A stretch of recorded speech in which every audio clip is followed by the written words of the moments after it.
Narasumber kita selanjutnya adalah Direktur Sistem dan Strategi Penyelenggaraan Jalan dan Jembatan Direktorat Jenderal Bina Marga. Kepada Pak Wilan, kami juga ingin Bapak bisa memaparkan konektivitasnya seperti apa, bukan hanya di wilayah itu, tetapi sekalimantannya gimana Pak? Silakan Pak Wilan. Ya, baik. Makasih Bu Ratna sama Pak Hendanun. Bismillahirrahmanirrahim. Assalamualaikum warahmatullahi wabarakatuh. Waalaikumsalam. Selamat pagi, salam sejahtera buat kita semua. Om Swastiastu, Namo Buddhaya, salam kebajikan. Yang saya hormati Bapak-Bapak narasumber, terima kasih Pak Ahmad Jaka sudah memberikan insight terkait IKN tadi. Kemudian narasumber yang lain yang saya hormati, Bapak Ibu peserta Simposium Nasional IKN.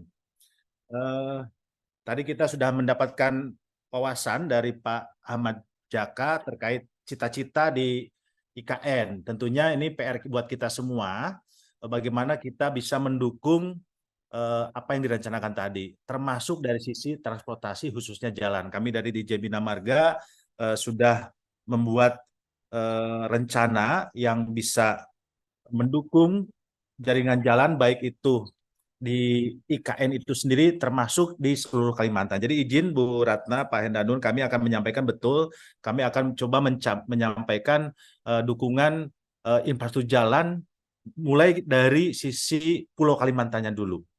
Pertama, kita punya bangunan program di dalam Perpres nomor 3 tahun 2012 tentang Rencana Tata Ruang Pulau Kalimantan, bahwa untuk konektivitas kita itu fokusnya bahwa antar wilayah dengan sistem transportasi terpadu. Kemudian khusus untuk kawasan perbatasan diarahkan untuk antar kawasan dan perkotaan inti dekat lainnya. Nah, ini kita sudah mengidentifikasi beberapa kawasan di masing-masing provinsi yang ada di Kalimantan beserta aturan-aturan yang ada pendukungnya. Misalnya kita harus mendukung yang namanya kawasan industri. Ini ada di 18 kawasan industri yang dikembangkan sesuai dengan Perpres nomor 18 tahun 2020. Kemudian ada kawasan ekonomi khusus, KEK, ada kawasan strategi pariwisata nasional, kemudian kawasan metropolitan, kemudian pusat kegiatan strategi nasional, dan pos lintas batas PLBN. Nah, misalnya di wilayah Kalbar, kita ada fokus-fokus pengembangan, ada KI Ketapang, kemudian KSPN Sambas, KSPN Sentarum, dan lain-lain. Kemudian di wilayah Kaltara itu ada kawasan industri dan pelabuhan internasional Tanah Kuning, kemudian ada beberapa PLBN dan beberapa PKSN. Kemudian di Kalsel itu ada kawasan industri batu licin, kawasan industri jorong, dan KSN-KSN lain seperti misalnya Barito, Kuala, Tanah Laut, Banjar Bakula.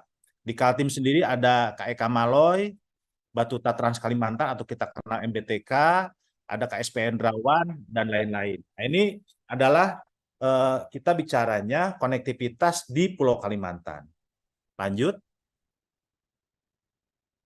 Nah, kemudian Kementerian PUPR sendiri ini sudah mengeluarkan dokumen berupa keputusan Menteri PUPR nomor 367 tahun 2023, yaitu tentang Rencana Umum Jaringan Jalan Nasional 2020 sampai 2040. Jadi ini ada rencana umum kita yang umurnya kira-kira 20 tahun, dan ini disusun sudah hasil sinkronisasi, koordinasi dengan semua stakeholder, termasuk KL lain, Pemda, Provinsi, Kabupaten, Kota, dan lain-lain. Nah, khusus untuk di Kalimantan, ini ada beberapa yang masuk di dalam dokumen rencana umum Jalan Nasional tersebut. Intinya rencana umum ini isinya adalah bagaimana kita mengkonekkan beberapa missing link, kita akan bangun baru, atau juga kalau ada jalan provinsi yang ternyata mendukung kawasan yang sifatnya strategis nasional, itu kita bisa upgrade menjadi jalan nasional, ataupun sebaliknya.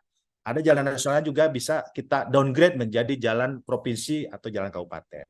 Nah, salah satunya yang masuk antara lain ya, misalnya penuntasan missing link di Kalimantan Barat, misalnya Merbo Tebas, kemudian ada batas provinsi Kalteng Tumbang Sanamang, ini ada yang 1B ini yang putus-putus gitu ya, nanti kita akan koneksikan. Kemudian ada penuntasan jalan sejajar dan menuju perbatasan seperti misalnya koridor Aruk, Entikong, Nagabadau. Kemudian koridor Sintang, Simpang, Mengerat. Koridor Putus Sibau, Tiong Ohang, Long Pahangai, Long Bong, Long Nawang, Malino, Long Midang. Kemudian akses PLBN Aruk di Kalbar, PLBN Jasa, PLBN Long Midang, dan PLBN Labang. Ada lagi jalan yang menuju simpul-simpul transportasi, misalnya akses Bandara Samsudin, Nur, kemudian akses Pelabuhan Sintete, akses Pelabuhan Penyeberangan Batu Licin, akses Terminal Gambut Barakat. Kemudian ada juga yang kita rencana kembangkan dengan jalan bebas hambatan di koridor utama logistik, antara lain Singkawang, Mempawah, Seipinyu, Pontianak, kemudian Pangkalan Bun, Sampit, Kuala Kapuas, Banjarmasin, Palangkaraya, Kuala Kapuas, Batu Licin, Tanah Grogot, serta ada Penajam, Balikpapan, Samarinda, Bontang. Dan konektivitas lainnya yang ada di dokumen Rencum kita. Nah, ini prinsipnya Rencum yang 20 tahun kita ini, walaupun sudah baku aturan dokumennya, tapi kita tidak kaku, artinya terbuka untuk direview dari waktu ke waktu. Kalau ada kebijakan baru, pengembangan kawasan yang baru, ini dokumen Rencum kita ini bisa kita sesuaikan sesuai dengan perkembangan dinamika yang ada. Lanjut. Nah, ini kita fokus yang ada di Rencum kita, termasuk di Kepmen 367 yang ada di Kaltim. Ini sudah inline dengan, mudah-mudahan dengan rencana yang IKN tadi. Antara lain misalnya kita akan melakukan pembangunan peningkatan ruas jalan mendukung IKN, mulai dari Outer Ring Road IKN Batas Kalteng yang 1A, kemudian peningkatan jalan sepaku batas Kabupaten Kukar, Penajam Pasar Utara, peningkatan jalan batas Kukar PPU Jonggon Kota Bangun Tenggarong, kemudian ada juga duplikasi jembatan Pulau Balang Bentang Pendek. Kemudian ada juga penuntasan jalan sejajar menuju perbatasan di Kaltim, yaitu batas Kalbar Kaltim, kemudian Loh Bangun Tering. Nah, kemudian yang pembangunan juga peningkatan menuju simpul-simpul transportasi. Jadi ada akses bandar udara Kalimarau, kemudian akses pelabuhan Sangatta, juga ada akses pelabuhan penyeberangan Karingau. Nah, kemudian yang sedang kita kerjakan antara lain tadi disampaikan oleh Pak Ahmad Jaka, kita juga sedang melaksanakan beberapa pembangunan jalan bebas hambatan, mulai dari ada yang PPIP IKN, Sepinggang IKN, kemudian dan lain. Ada yang masuk ke Rencum antara lain koridor Batu Licin Tanah Grogot, kemudian koridor Samarinda Botang, serta konektivitas lainnya yang sifatnya strategis berskala nasional. Lanjut. Nah, khusus untuk IKN tadi disampaikan oleh Pak Majaga bahwa kita memang ada beberapa aturan yang mulai dari undang-undang, peraturan pemerintah, peraturan presiden, sampai ada surat edaran atau peraturan kepala otorita IKN yang tentunya menjadi acuan kita semua dalam mengembangkan infrastruktur, khususnya kami di Bina Marga, di PUPR, dalam mengembangkan jaringan jalan. Selain tadi acuannya Kepmen 367, acuan-acuan ini juga menjadi referensi buat kita semua. Lanjut. Nah, tadi disampaikan cita-cita kita di IKN banyak ya. Salah satu visi kita Ibu Kota Nusantara adalah kota dunia untuk semua, beserta semua atributnya. Tapi kita coba fokus yang menjadi concern kita adalah di KPI di bidang transportasi. Kita harus dalam mengembangkan jaringan jalan, kita harus punya target bahwa 80% perjalanan dengan transportasi publik atau mobilitas aktif. Artinya jaringan jalan kita harus sudah mempertimbangkan transportasi publiknya. Kemudian 10 menit ke fasilitas penting dan simpul transportasi publik itu juga menjadi konsideran kita. Nanti kita bahu-membahu dengan OIKN. Kemudian yang 3.3 ini yang sekarang sedang kita upayakan, bahwa waktu tempuh di bawah 50 menit koneksi transit ekspres dari kawasan inti pusat pemerintahan atau KIPP ke bandara strategis tahun 2030. Mudah-mudahan targetnya kita 2024 bisa mencapai target itu gitu ya. Kemudian ada beberapa batasan konsep rencana pergerakan yang ada di KIPP, antara lain ini kita nuansanya akan perkotaan sehingga harus ada pembatasan kendaraan yang lewat. Artinya sumbu di atas 2 itu tidak lebih lewat di KIPP. Kemudian ada pembatasan parkir dalam kawasan di badan jalan, kemudian pembatasan kecepatan pada jalan berbagi, terutama yang kawasan padat pejalan kaki dan pesepeda. Kemudian kita menjamin desain jalan yang berkeselamatan, aksesibel, mengakomodir tentunya prinsip-prinsip tadi yang disampaikan ESG ya, environmental, social, dan governance ini juga menjadi konsideran kita. Kita harus pastikan jalan kita berkeselamatan dan inklusif. Kemudian ruang jalan kota ramah pejalan kaki pesepeda, jadi ini sama-sama inklusif dan beberapa lainnya. Lanjut. Nah, sebelum kita diskusi, izinkan saya juga share terkait aturan-aturan yang ada di undang-undang, bahwa jalan itu kita klasifikasikan menurut fungsi, menurut status maupun sistem. Nah, harapan kita yang namanya arteri itu adalah jalan yang aksesnya dibatasi, kecepatannya tinggi. Jalan lokal baru dia volumenya rendah, kecepatannya rendah, dan akses tidak dibatasi. Nah, Bapak Ibu sekalian, memang saat ini terus terang saja, banyak jalan arteri kita secara fungsi sudah tidak memadai, karena fungsi arteri itu harusnya kan kecepatan tinggi, akses dibatasi, tapi nyatanya hampir di semua wilayah di Indonesia ini yang namanya jalan arteri, aksesnya itu banyak sekali properti yang langsung bisa mengakses jalan arteri, sehingga cita-cita dibatasi itu agak sulit gitu ya. Arteri yang sesuai fungsinya itu mayoritas kita hanya di jalan bebas hambatan atau di jalan tol. Nah, untuk IKN, karena kita bangun dari baru, kita harapkan land use di sepanjang jalan arteri itu bisa dijaga, sehingga fungsi arteri itu bisa kita capai. Lanjut. Kemudian nanti secara status jalan itu ada jalan nasional, provinsi, kabupaten, jalan kota, jalan desa. Nah, khusus di IKN, tentunya nanti ada pengaturan khusus atau pengecualian, karena ini ada OIKN. Lanjut. Nah, kalau berdasarkan sistem, ini di undang-undang bahwa sistem primer, ada sistem sekunder. Nah, sistem primer itu ada kita bagi kalau kita bicara dengan status, karena harusnya jalan itu ditetapkan dulu fungsinya oleh Menteri PUPR untuk arteri primer dan kolektor primer 1, itu nantinya setelah ditentukan akan di SK-kan statusnya menjadi jalan nasional. Kemudian fungsi yang lain itu harus ditetapkan oleh gubernur, mulai dari kolektor primer 2, 3, 4 sampai ke sistem sekunder, itu ditetapkan oleh gubernur, lalu SK statusnya ditetapkan oleh gubernur, bupati, atau wali kota. Misalnya untuk kolektor primer 2 dan 3, itu SK-nya menjadi jalan provinsi oleh gubernur.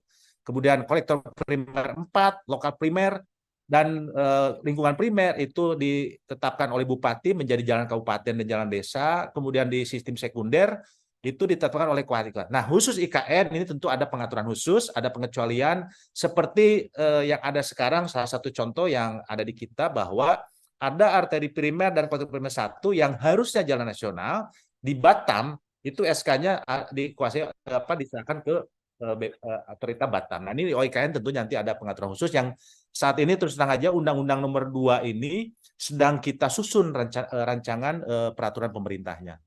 Lanjut. Nah, inline dengan itu maka kami sudah coba merencanakan di